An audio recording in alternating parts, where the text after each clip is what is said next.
estamos aqui com o pessoal da AF Invest, né, do fundo AFHI 11, pessoal que é lá da nossa carteira já deve conhecer o fundo.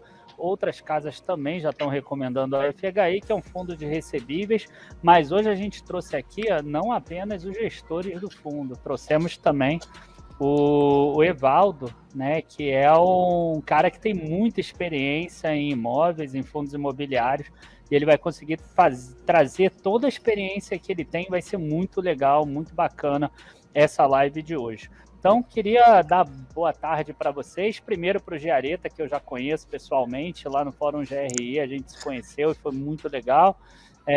Boa tarde, Giareta. Boa tarde, Lucas. Boa tarde, Evaldo, também.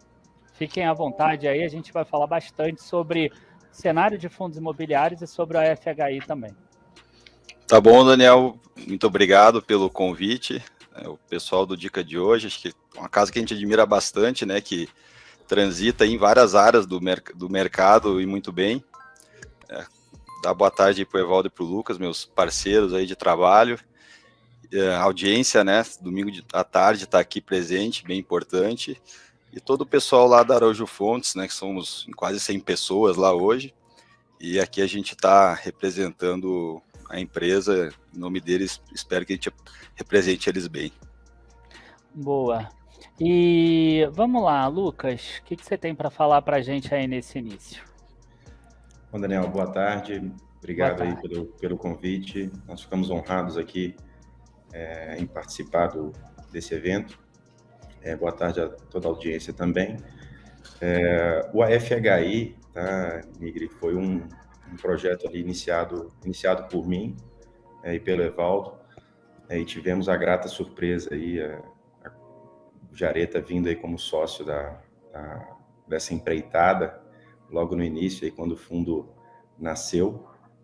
Muito importante, né, um reforço de peso, mas como ele falou, a gente está aqui só representando um grupo muito, muito maior de pessoas que fazem isso acontecer, tá? Que fazem esse fundo acontecer. E o background dessa história toda... Começou em abril agora? 5 de abril, não é isso? O IPO do fundo foi esse ano, 5 de abril. O projeto desse fundo, vamos dizer assim, o estudo desse fundo iniciou em setembro de 2020. Tá? Então, o prospecto do fundo foi ali em janeiro de 21. A gente já vinha estudando essa possibilidade desde 2018, tá, Daniel? Então, foi muito bem estudado, pensado, momento, volume de operações, enfim, e o projeto nasceu esse ano. Quer dizer, boa. Agora eu vou passar para o Evaldo aqui. O Evaldo vai fazer a apresentação dele, só que eu gostaria que fosse até uma apresentação mais longa, Evaldo, contando um pouquinho da tua história, que eu acho que isso vai enriquecer muito a live, e mostrando como é que você entrou nessa parte toda de fundos imobiliários e por que acabou abrindo a AFHI. E obrigado pela gentileza, aí tá num domingo, é difícil, eu queria agradecer a tua participação também. Obrigado, né? Primeiro, boa tarde a você, ao seu público, né? Rafael e o Lucas. Na verdade, a gente que agradece, porque né, sempre a gente tem a chance de conversar num fórum desse, né, com pessoas qualificadas e divulgar um pouco o trabalho, a forma. Então, a gente que agradece a oportunidade que você está dando para a gente de estar próximo de vocês aí, né? Sobre a história, né, você foi muito gentil de falar que tem muita experiência. Na verdade, eu tô velho, né? Já são 32 anos que eu estou no mercado, né? E isso traz a experiência, né? O lado bom do tempo. A gente começou na Araújo Fontes, na verdade, com a consultoria, né, financeira e tributária. Na época tinha muita inflação. E aí daí que vem a ideia do imóvel, sabe? Porque em 90, quando a gente começou, imóvel era uma das poucas coisas que seguravam, né, o valor real das coisas. Então, assim, essa raiz imobiliária a gente traz há muito tempo, no primeiro momento, porque tinha uma necessidade, né, a valorização do ativo, no momento de inflação, RV, OTN, BTN, né, toda a dificuldade, você tinha muita incapacidade de defender o seu patrimônio. E a parte imobiliária, ela, por anos e anos, com pequenas variações, ela tem se mantido, né, você mantém o valor real disso. Não para contar também que tem uma tradição familiar, né? A gente, antes de montar a Araújo Fontes, já trabalhava com a imobiliária da família, né? Então, relação com imóvel, com aluguel, né, com desenvolvimento imobiliário, já vinha aí na família, né? Eu comecei cedo com isso. Quando meu pai morreu, eu tinha 15 anos, então ingressei nessa área imobiliária para ajudar minha mãe nesse tal tipo de trabalho. Tá? Então, a história já vem nesse sentido.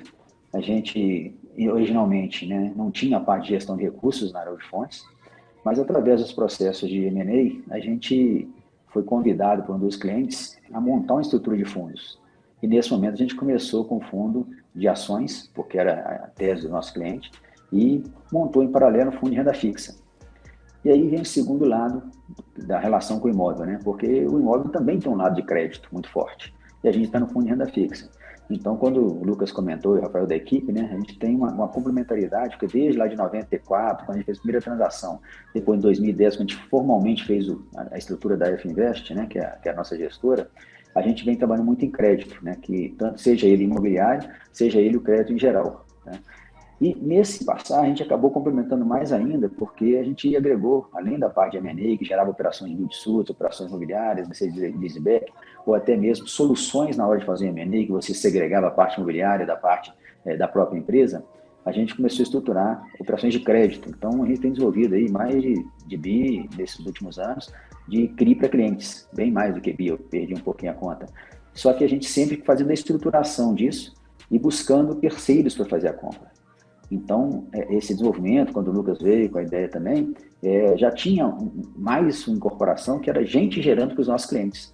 Então, essa capacidade de gerar operações, né, hoje a Área de Fontes já deve ter trabalhado para mais de 1.000 clientes, sem contar recorrência. Então, a gente tem uma relação muito grande com empresas, em geral, né, que podem ser geradoras de ativos, né, o que faz com que essa parte do CRI seja muito próxima do nosso DNA.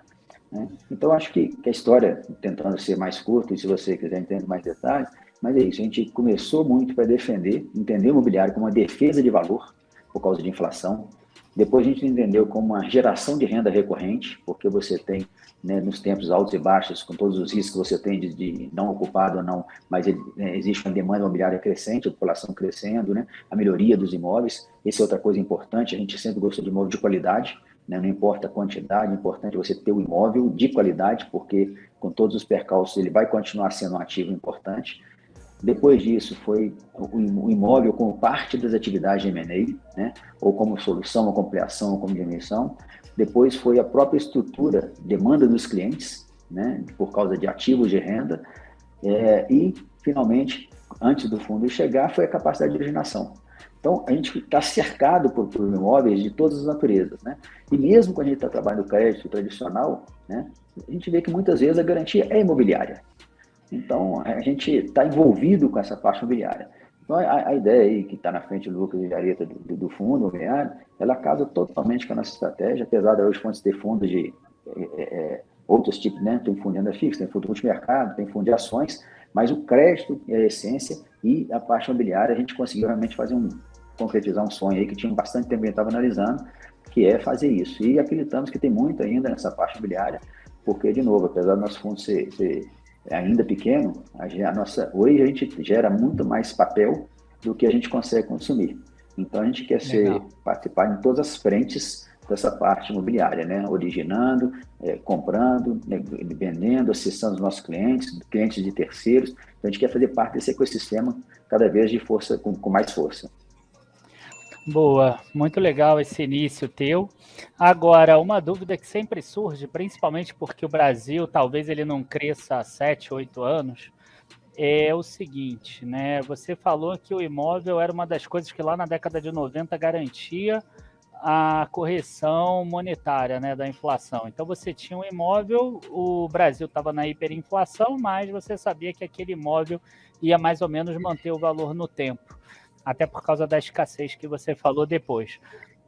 Hoje em dia, depois desse período todo, a gente vê que tem imóveis que a gente vê que não está conseguindo corrigir na inflação. Você acredita que perdeu alguma coisa nesse período atual? Você acha que isso não é mais uma verdade? Ou você acha que ele ainda corrige sim pela inflação? Se quiserem aí responder o Lucas ou o Rafael, também pode ficar à vontade. Eu vou usar essa ideia do tempo, né, que eu tenho no mercado. E quando a gente fala que é corrigir para a inflação, a gente tem que olhar no médio prazo e no longo prazo. Porque se você olhar também, né, nos anos de 2000 e começo de 10, os imóveis subiram muito. Então, eles passaram a inflação, valorizaram demais. Então, a gente não pode olhar isso num curto espaço de tempo. Eles continuam, no longo do tempo, gerando uma relação de valor real. Né? É um ativo imobiliário, ele traz essa relação com o mundo real. É lógico que tem variações, o custo sobe, às vezes, de construção, né? O acesso a capital fica mais barato ou mais caro. Então, tem variantes que fazem com que isso não seja uma verdade no curto prazo. Especialmente em épocas de não crescimento ou de recessão que a gente já passou, você tem uma falta de capacidade de adquisição de imóvel e uma falta de demanda para o aluguel, o que faz com que o preço dos imóveis, por causa de realização, sejam afetados para baixo. Mas isso, se a gente olhar numa janela curta. E quando eu falo curto em termos de imóvel, não podemos olhar menos de 10 anos. Né? Não adianta falar que 2, 3 anos você tem uma história para contar na parte imobiliária. Né? Se você pensar, a gente tem uma outra área também que está desenvolvendo, né, alguns strip malls. Né? A gente gasta 2, 3 anos para conseguir fazer um strip mall de 10 mil metros quadrados. Quer dizer, não pode se falar em imóvel com uma visão de curto prazo. Eu acho que no longo prazo ele sim acompanha, né? Não necessariamente 100% da inflação, às vezes um pouco mais, às vezes um pouco menos, por causa de outras variáveis, né? A própria relação de ponto, expansão de cidade, deslocamento de centro urbano, né? Se você olhar, por exemplo, em Belo Horizonte, como aconteceu em São Paulo, aconteceu no Rio, o centro da cidade perdeu valor. Não é que o imóvel em si perdeu valor, é que a região foi afetada por uma mudança de cultura. Então, tem variáveis em relação à inflação, mas não há um descasamento, né, da realidade. Tá, bacana.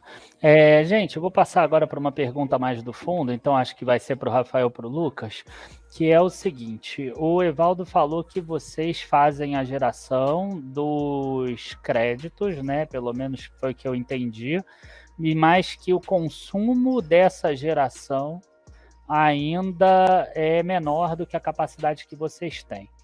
Então, eu queria que vocês explicassem primeiro, tá? Se vocês... qual é a importância de vocês terem a própria geração, né, dos créditos imobiliários? E segundo, se vocês esperam crescer o fundo fazendo talvez novas emissões. Deixar o Lucas aí, depois eu complemento. Tá bom, vamos lá. Daniel, a gente vê isso, acho que foi um dos motivos de sairmos a mercado com esse fundo. Acho que talvez o principal motivo. A gente sabia que tínhamos que ter uma diferenciação com relação ao mercado em geral. E isso nos dá um conforto mais no sentido de expertise de estrutura de operações do que volume. Volume é sempre muito importante. O Evaldo citou aqui, realmente, em questão de emissão de dívida esse ano, se eu não me engano, algo em torno de 2 bi. Nem tudo é CRI. Se a gente for olhar CRI, deve ter aí algo em torno de 600, 700 milhões para um fundo de 170 milhões, né, o AFHI. Sim. E, claro, também a gente respeita os limites de concentração por papel, então a gente não poderia também, eventualmente, tomar 100% de todos os papéis. Mas a expertise de estruturação, Daniel, para a gente é um fator muito, muito importante, porque quando a gente recebe também do mercado uma operação, contar com esse time que já estrutura e tem experiência na análise jurídica, principalmente, na questão de execução de uma garantia, porque não é só colocar lá no papel a garantia é tal, qual é a viabilidade da execução daquela garantia, diligência jurídica até o nível de sócio pessoa física, enfim.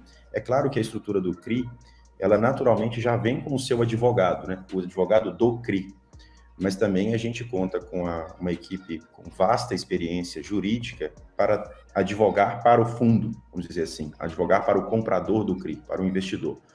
E isso para nós é muito, muito relevante. Além, é claro, do volume, e o volume também traz, a estruturação própria traz um outro diferencial, que é taxa. Quando você tem menos intermediação, quando você acessa direto o empresário, isso muitas vezes eu digo quase todas as vezes, vai refletir em taxa. Porque o empresário, muitas vezes, ele não está... ele está olhando a taxa ali, mas na filigrama da taxa, ele está muito mais assim no acesso ao capital, rápido, diligente, com uma casa de confiança, que até o nome da Araújo Fontes é Assessores de Confiança. Então, que já fez várias transações, já tem uma boa experiência conosco, a transação sai relativamente rápido, vamos dizer aí 50, 60 dias. O acesso ao capital é rápido para um movimento do empresário que precisa ser rápido. Tomada de decisão num momento, por exemplo, como de crise. Então, isso gera um valor para o cotista em termos de taxa. Eu acho que é isso mesmo, e também acho que essa sinergia assim, não é só com a nossa área, né? Se você vai pegar um mandato de M&A, às vezes até chegar no M&A você tem que emitir dívida, então um ecossistema que você consegue às vezes extrair, claro, algumas taxas melhores, estruturações melhores, que a gente acaba aproveitando aí pelos 31 anos de história do grupo. Legal. Eu queria aproveitar e passar para...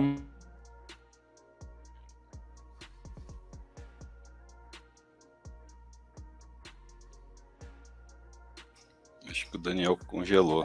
Não, eu congelei, eu voltei. A internet aqui tá com essa mesma chuva aí que a Cleide falou e que o Zatar falou antes. Eu moro perto do Zatar.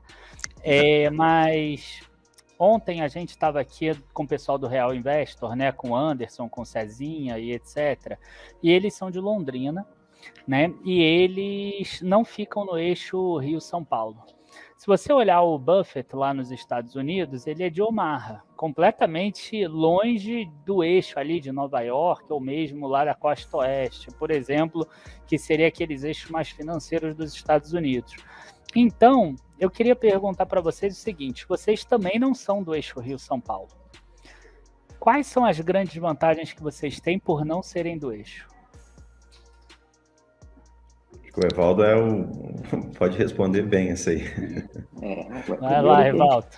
Primeiro que se você olhar aí para o próprio Engenharia, que você já conhece há mais tempo, né, e o Lucas, a primeira vantagem, tem gente boa em todos os lugares, né? E gente que quer estar fora do eixo, quer ter um tipo de vida diferente, né, mas que tem a mesma capacitação, né? Então você consegue buscar pessoas com menos concorrência fora do eixo Rio-São Paulo.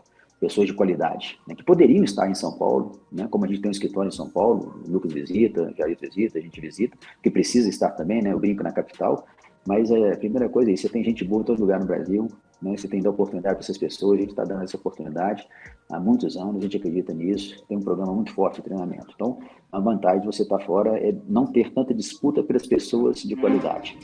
A segunda é que você está muito próximo também de muitas empresas boas, que não são tão grandes como as que estão circulando em São Paulo, mas que têm capacidade de gerar muitas oportunidades, né? Se você olhar, o setor agro no Brasil está espalhado no Brasil inteiro. Excelentes empresas.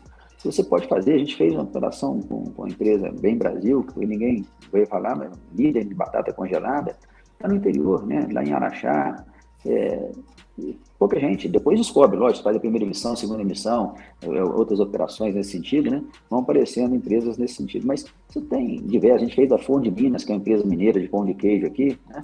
Está em Belo Horizonte, fez operação agora no interior, perto de Ribeirão Preto. Então, acho que o interior, eu considero aí onde a gente está, Belo Horizonte, Goiânia, que são duas capitais, mas eu brinco que é interior, é porque a gente está fora justamente dessa busca das empresas mais óbvias, né? Então, essa é outra vantagem, você tem um leque de empresas muito grande que você pode acessar e que não estão tão assistidas no dia a dia.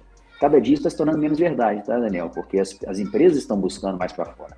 Mas a gente acredita nessa tese de estar próximo de pessoas boas que não querem estar necessariamente em São Paulo e Rio, e de empresas boas que não estão necessariamente em São Paulo e no Rio, né, ou no acesso a esse mercado, né, com tanta velocidade. Então, a gente tem essas duas vantagens, acho que são primordiais. Gente de qualidade e empresa de qualidade. Tá? Não são tão óbvias, né? Talvez uma invenção vai ser menor, né? Você vai ter mais dificuldade, às vezes, de convencer. Essas empresas geralmente são mais conservadoras, gostam menos do mercado de capitais, porque dívida é uma palavra que você tem que demonstrar que a estrutura de capital também se convive bem com dívida, mas, por outro lado, é um volume muito grande de oportunidades que a gente tem.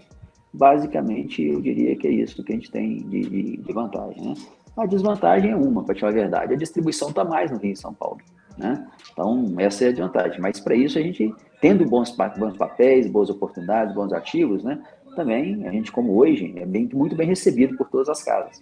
Então a gente compensa isso com um pouco mais de trabalho, né? Porque você tem que viajar um pouco mais, hoje em dia tem facilitado com a operação online, né? Então você tem corrido atrás, né, de diminuir esse gap da distribuição, tá? Mas, como tudo tem vantagens, né? Feliz na ideia sua de comparar a situação de estar em Omaha com estar em Minas. Eu acho que a distância ela é até maior, né, para Nova York, mas aqui nós estamos mais próximos, mas estamos menos desenvolvidos. Talvez seja isso, o mercado de capitais ainda é menos desenvolvido. Mas eu acho que no frigir dos ovos, a gente não perde por estar fora do eixo Rio-São Paulo, no ritmo que nós queremos dar de crescimento para os próximos anos. Né? Eu acho que mais empresas entrarão nesse jogo, né? E terminando, outra dificuldade que era de pessoas, hoje em dia a gente tem conseguido. Rafael hoje está em Londrina, Lucas, não sei, está em São Paulo ou Belo Horizonte, Lucas? São Paulo, ponte aérea. São Paulo, Belo Horizonte. Então a gente está suprindo também, a tecnologia tem nos ajudado a suprir algumas desvantagens. Mas, de novo, resumindo, a vantagem é gente boa de qualidade em vários lugares do Brasil. A gente está em vários lugares de gente boa. E muitas empresas de qualidade. A gente está tendo a oportunidade de trazê-las para o mercado de capitais. Boa, legal. Eu queria agora passar para falar sobre o fundo mesmo, a FHI. Como o Lucas já falou antes, já teve a primeira emissão, em torno de 170 milhões, abriu o fundo dia 5 de abril. Eu estou vendo aqui que ele está, pelo menos no final de outubro, com 4 mil e poucos cotistas, e ele tem uma taxa aí de administração de 1%. Tá? Mas tem uma coisa que me chamou muito a atenção quando eu fiz a recomendação do AFHI, que é que vocês não pretendem fazer emissão abaixo do valor patrimonial. E essa é uma das coisas que tem, né, chateado muito os cotistas de outros fundos, porque os outros fundos eles querem crescer a qualquer custo, né? Eles querem fazer emissão de qualquer forma, mesmo que dilua porventura o minoritário. Aí inventa uma desculpa qualquer, dizendo que é porque a oportunidade que a gente está vendo é muito boa e etc. E depois a gente vê que acaba não entregando aquele resultado esperado. Claro que não são todos, o mercado todo tem exceções, mas vocês colocando isso no papel, eu acho que é bem interessante. Então eu queria saber um pouco mais sobre essa situação de vocês não fazerem emissão que seja abaixo do valor patrimonial. E se porventura o fundo ficar abaixo do valor ou ficar no valor patrimonial, enfim, 2 anos, 3 anos, isso se mantém? Bom, Daniel, ótima pergunta. Eu acho que isso é uma vantagem da gente estar sempre conversando com vocês, os especialistas, e o mercado, né? A gente sentir o que o cotista demanda, né? Vamos dizer, a gente está em último da fila, em primeiro da fila é o cotista e por si só, em segundo lugar, a gente escutando o mercado que não faz parte do nosso fundo ali. A gente já tinha um acordo na concepção desse fundo entre nós aqui de não fazer emissão abaixo do valor patrimonial. O que a gente fez foi só dar publicidade a isso, né? Já era um acordo entre nós aqui, né? Entre os gestores do fundo e os sócios da Araújo. Então a gente acabou que deu publicidade para isso. A gente entende quem faz, né? Acho que cada um tem o seu trabalho, enfim, a gente só acha que é muito difícil você, vamos dizer, dar um desconto de R$5 na cota, ter operações que justifiquem, né? Dando exemplo aqui de numérico, que justifiquem você fazer uma emissão abaixo, vamos dizer, de R$5, ter uma vantagem muito grande num papel para justificar isso. E assim, a gente vai fazer o nosso trabalho, vai continuar entregando, não pretendemos fazer se ficar né, tem outras ideias aqui, né, tem a gente tem esse ano teve operação aí com o banco, que a gente tem outras vertentes que pode explorar.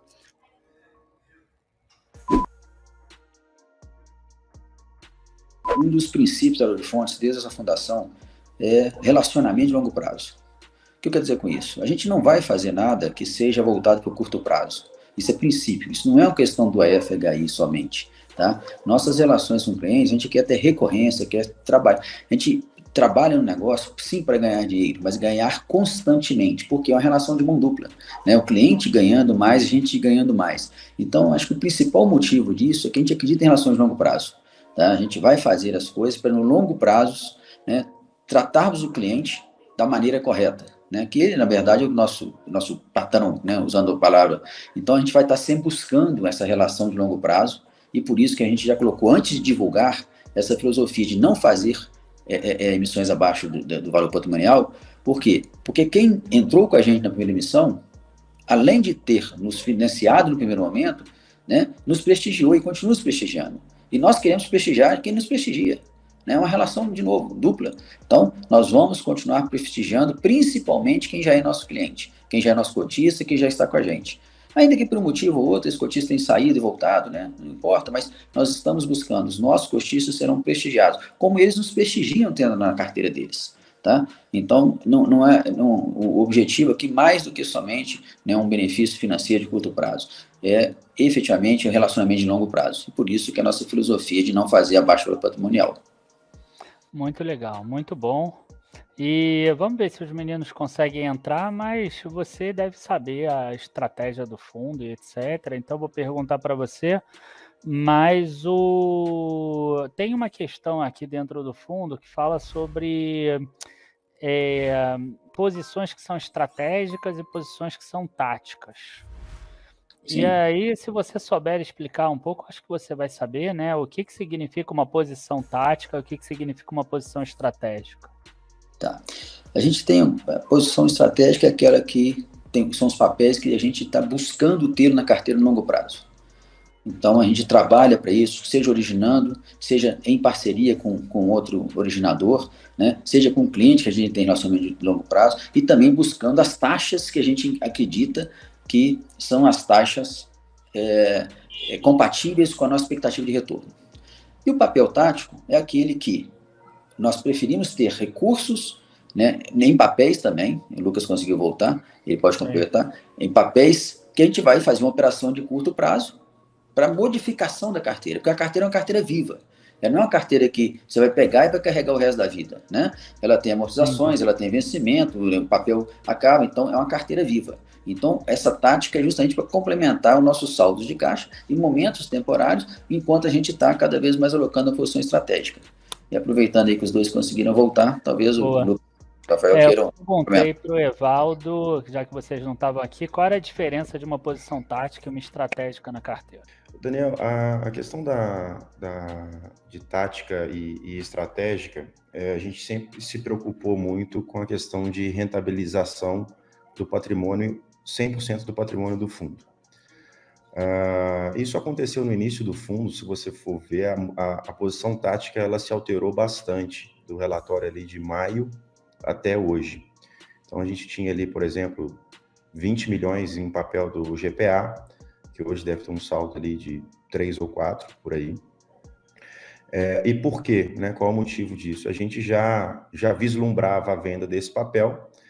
É um papel que tem 4 meses de delay da inflação, do IPCA. Então, eu já sabia, com 4 meses forward, a minha rentabilidade, o que a precificação na curva do papel representaria.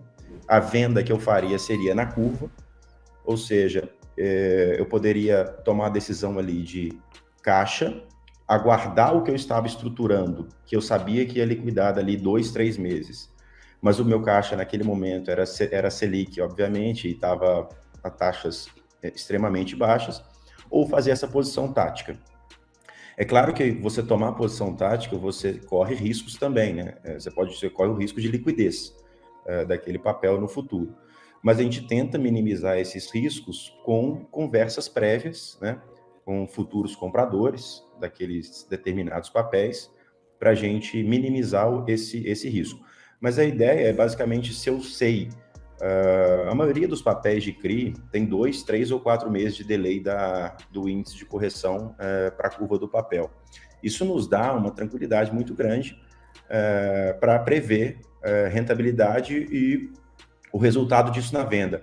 Mesmo que eu venda um papel, por exemplo, com deságio, mesmo que isso acontecesse, não aconteceu no caso do GPA, por exemplo, a gente vendeu na curva, mas mesmo que acontecesse, eu já tenho ali uma noção de o quanto que seria a abertura, 20 bips, 30 bips, vis-a-vis, uma inflação de 1,25, 0,97, ali já prevista para frente, eu já tenho noção ali do que vai ser o meu ganho vis-à-vis segurar esse papel no caixa, já sabendo também que eu vou ter uma alocação ali que está sendo estruturada dentro de casa, tá? Então, o motivo de ter uma posição tática é rentabilizar o caixa do fundo. Quer dizer que quando você fala 2, 3, 4 meses, o valor que vocês estão distribuindo agora em dezembro, por exemplo, é o valor que foi gerado talvez em agosto, setembro, outubro. Se eu fosse De falar inflação. a grosso modo, Daniel, a gente está com 2,5 meses de delay de inflação. Nossa, Se você considerar os papéis de 2, 3 e 4 meses. inflações de 1,15, 1,17, essa última de 0,95 ainda tem, você já tem uma noção dos próximos 3 meses o que deve ter de rendimento. Isso, deve pegar na frente aí. Exato. Bem legal, bem legal. A gente tem até no relatório, no último, a gente inseriu esses delays, né, de cada CRI, para o pessoal ir tendo visualizar melhor, né, essa questão da defasagem. Boa. Uma outra questão é o seguinte, a gente viu agora que a inflação já cedeu um pouquinho, é claro que ainda está alta, 0,95 ao mês não é a meta de nenhum país, né, que esteja querendo caminhar para ser desenvolvido, nem nada disso, mas uma inflação que era de 1,15, 1,20, a gente já ter uma queda para 0,95 já talvez seja o início de uma inflexão para baixo. Então a gente começa a ver muitos fundos imobiliários mirando CRIs que estejam indexados ao CDI, esse sim ainda está em alta, né? Ainda está buscando aí uma rentabilidade para cima. E olhando o último relatório gerencial que eu tenho aqui, que ainda é o de outubro de 2021, eu estou vendo que vocês têm aqui, 86,4% do patrimônio alocado em IPCA+, inclusive IPCA mais 7,62 e 9,05 em CDI mais 5,91. A ideia talvez seria migrar um pouco desse IPCA para CDI?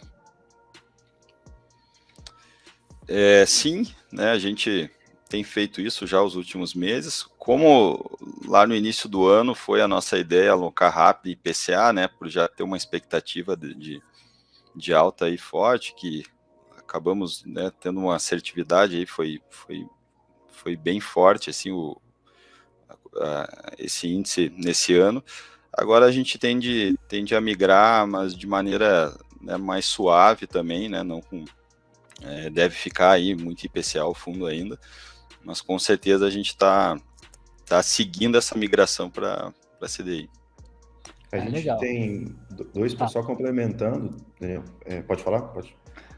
Não, eu particularmente gosto do IPCA porque ele mantém o poder de compra, né? O CDI a gente sabe que a política econômica pode variar para cima ou para baixo, tipo, hoje o CDI ele ainda está pagando menos do que a inflação, então a pessoa que investe em CDI ela está perdendo o poder de compra. Claro que a gente não acha que isso vai continuar no longo prazo, mas o IPCA é uma garantia, entre aspas, que você está tendo ganho do poder de compra. Então eu, pessoa física, prefiro IPCA, mas eu entendo que tem algumas janelas que talvez valha a pena aumentar a CDI. Quando você fala em janela, Daniel, a gente tem uma preocupação também dos papéis da CDI, uma duration um pouco mais curta do que a média do fundo. Legal. Então, só como exemplo aqui, tem papéis que a gente está estruturando que, por exemplo, hoje colocar na carteira é um pouco mais complicado, a gente teria que fazer uma emissão, assim, né, nosso pipe é muito vivo e muito forte, mas são papéis de duration de 21 meses, 19 meses, que a gente tem a gente fica menos exposto, se eu puder falar isso, a variações de política econômica no longo prazo e com um spread relevante, tá? A gente está falando de operações com spread bem similar ao que tem hoje no fundo, que é de CDI mais quase 6, 5,95. Então, isso a gente se preocupa, tá? Mesmo que a gente mude o índice, a duration, a CDI nossa é menor do que a média do fundo. O CDI, ele também tem esse delay? Então, quer dizer, hoje você está recebendo em torno de 2 meses, 2 meses e meio atrás? O delay é um pouco menor, o delay é de cerca de 1 mês do CDI. Tá.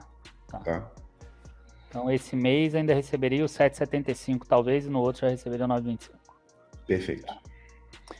Beleza. E continuando aqui com relação ao AFHI, eu queria que vocês falassem um pouquinho mais sobre a alocação de vocês. Uma das preocupações que eu tive quando eu escrevi o relatório, eu até tive que olhar a demonstração de resultados de uma empresa específica, que foi a Oba Hortifruti. Tá? A Oba Hortifruti, naquela época, girava ali em torno de uns 25% a 30%, não sei quanto está hoje, quando eu escrevi o relatório. Mas, assim, essa alocação muito alta em uma empresa que talvez não seja tão conhecida, pelo menos da gente, é algo porque o fundo está começando agora e ainda tem um patrimônio pequeno? Ou é uma expectativa sempre estar concentrada em algumas empresas específicas? Acho que eu vou falar aqui do contexto aí do Oba, deixar o Evaldo e o Lucas, que conhecem há mais tempo a empresa. A gente, se for ver o histórico já do fundo, assim, a gente pesou bastante em direcional no começo, né, e foi saindo aos poucos. Mas direcional é uma empresa listada, né? Bem ou mal, sim. A gente tem lá os relatórios, a gente sabe o lucro, se está crescendo ou não. Exato. Tá. E com o Oba foi uma estruturação que nós fizemos aqui também, com a empresa, dividimos com outros 3 fundos, né? Era uma oferta razoável, e é uma empresa aqui que o Evaldo pode contar melhor, já conhece há muito tempo, né? Já está dentro da Araújo, né? Teve evento da entrada do Crescera. Acho que o Evaldo pode contar melhor a história da empresa e por que a gente foi mais pesado, vamos dizer assim, naquele momento. Depois a gente foi vendendo um pouquinho de cada vez também, além de ter dividido, né, a primeira boleta aí com outros 3 fundos. Daniel, no caso do Oba, como você disse, o mercado conhece pouco, né? Mas é aquela brincadeira que você de estar no interior tem essas vantagens às vezes. A gente conhece a empresa, conhece o histórico, ajudou a fazer auditoria, ajudou a entrada no fundo do Private Equity, que é o Crescera, conhece as pessoas, conhece a declaração das pessoas, conhece os filhos das pessoas. Quer dizer, a gente tem uma relação com a empresa que extrapola a empresa. Entendeu? Então é por isso que a gente acha que pode ter alguma concentração, porque não foi tanto, a gente dividiu com terceiros. E por que a gente dividiu com terceiros? Primeiro, que tem os limites legais. Segundo, que o terceiro também checa a nossa visão. Né? Do mesmo jeito que é bom você conhecer muita pessoa, você também não pode ter um amor por a empresa dessa pessoa. Então os terceiros ajudam a nos dar lucidez quando a gente faz uma emissão dessa e divide com outros que não tem nada a ver com a empresa, de forma que a gente tem um double check, quer dizer, a gente conhece, submete a um parceiro que vai fazer junto com a gente a emissão, mas a gente sabe os detalhes da empresa, crescimento, estratégia, para onde ela está indo, como que ela está indo, e então a gente, na verdade, tem a informação dela como se aberta fosse. É lógico que o público em geral não tem, mas nós temos essa informação. Além do que, mesmo com essa relação toda, os níveis de garantias, pela liberdade que nós temos, também são altos. A gente consegue transmitir essa necessidade para dar credibilidade para o papel da empresa, né? Porque ele também nos dê as garantias necessárias. Então, houve essa situação. Espero ter outras situações como essa, porque o conhecimento interno da empresa ajuda muito a ter confiança no papel, né? E das pessoas também. Mas a gente crescendo, é lógico que a gente tem os limites, né? E também a gente vai diluindo dessa maneira. Mas pode também acreditar, né, que a gente sempre vai buscar ter um sanity check com terceiros. Terceiros que não têm relação com essas empresas mais fechadas, que podem criticar a nossa estruturação e relacionamento com essas empresas. Boa, tem muito a ver com o que você falou no início, né? A vantagem de talvez estar fora do eixo Rio-São Paulo e conhecer essas empresas também. Perfeito. E para terminar aqui, acho que a última pergunta nossa, e todo mundo que investe em fundo imobiliário ama rendimento, né? Então, quando a gente olha os rendimentos de vocês foram, né, vocês estão crescendo, vocês estão numa crescente aí, eu posso até pesquisar aqui, mas olha só, vocês pagaram 1,20 no último mês, 1,05 no anterior, R$1 no anterior, 90 centavos no anterior, e quando a gente olha o resultado do último mês, na verdade foi 1,34, e vocês já têm seguro aí, né? Vocês não distribuíram 0,88. Então eu queria saber o seguinte, vocês têm uma ideia de qual o limite disso? Porque hoje o fundo já está pagando mais de 1,2%, e pelo que eu vejo aqui, ele teria possibilidade de pagar mais até do que isso. Até eu ontem vi a live com os 2 Rodrigos, né?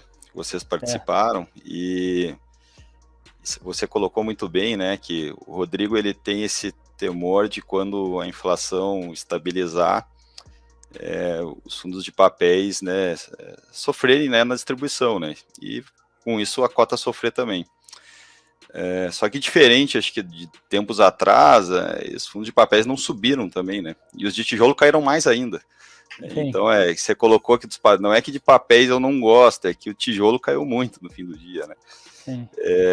Então a gente sabe que tem um efeito aí de nosso caso IPCA forte, né, que ele vai continuar conforme esse índice entregando aí essas altas constantes, né. É claro que, como tem essa defasagem que a gente comentou, tem esse 0,88, né, a gente sempre vai tentar suavizar essas distribuições para não ter impacto nem muito para cima, não que seja ilusório, né, mas nem muito para cima e quando cair nem muito para baixo. Então acho que é essa a nossa estratégia, assim, e fazendo conforme, né, tendo uma segurança ali, uma margem, porque a gente sabe que tem muito cotista novo no mercado de fundos imobiliários e pode ser surpreendido, enfim, às vezes por não entender, aí tem toda uma questão, né, de curva de aprendizado. Mas é meio que essa a nossa estratégia, né, Lucas? Boa. E essa semana eu já estou esperando aí o rendimento maior do que 1,20, porque se tem tudo isso acruado e ainda teve inflação mais alta, eu pelo menos estou esperando aqui. Eu como cotista do fundo também. Eu sei que vocês não podem falar isso agora aqui publicamente também, mas eu pelo menos estou esperando, eu como analista eu posso falar o que eu acho. Gente, eu queria agradecer a participação de vocês. Agora a gente já tem que entrar em outra live, tá? Senão a gente continuaria aqui muito tempo. Deixa aí a palavrinha final de vocês. Obrigado, Jareta, BH, Devaldo. Um poço de conhecimento. Pessoal que investiu em imóveis antes, lá, né, na época da hiperinflação, eu sempre tenho respeito máximo. E Lucas também. Obrigado por participar. Deixa aí o recado final de vocês. Bom, obrigado, Daniel. Acho que ontem o César e o Anderson fizeram o convite para você vir a Londrina, né? Então, convidar vocês para virem a Londrina também, como eu fico aqui, mas também ir a BH conhecer. Né? Olha só. Mas também ir para BH conhecer Araújo, né? Acho que é bem importante ver, né, como é que dá a dinâmica dessas casas aí fora do eixo. No eixo a gente conhece, né? Mas é mais do dia a dia. Mas acho que seria muito legal vocês conhecerem para ver qual é a diferença, né, para os grandes centros aí. Boa. Em breve obrigado. Londrina vai ter uma Faria Lima lá. A gente mora tudo na mesma rua já aqui, viu? Aí. Obrigado, Lucas. Eu vou falar antes do Evaldo aqui, para ele deixar a palavra final, mas muito obrigado, Daniel, pela oportunidade de trocar conhecimento aqui nessa tarde, nesse domingo. E agradecer aí toda a audiência e dizer que estamos à disposição nos nossos canais aí, no Instagram, o AFHI, no site afhi.com.br, no site da F-Invest, para quem quiser conhecer mais a gestora, finvest.com.br, e super dispostos às críticas, sugestões, tá? Nos enviem no nosso e-mail, nós estamos sempre muito atentos para escutar o mercado. Boa, obrigado, Evaldo. Obrigado novamente, Daniel, pelo prestígio, né, pela chance de a gente conversar aqui e reforçar aquela mensagem no começo, né, cara? A gente está aqui por longo prazo. Apesar de já ter 30 e poucos anos, estou fazendo plano de mais 30 e poucos anos, né? A gente acredita numa empresa que passa as pessoas. E tê-los aí, não só como um influenciador, uma pessoa analista, nos honra muito, e como cotista também. Então, relação de longo prazo de várias maneiras. Muito obrigado novamente aí. Eu que agradeço, obrigado a vocês.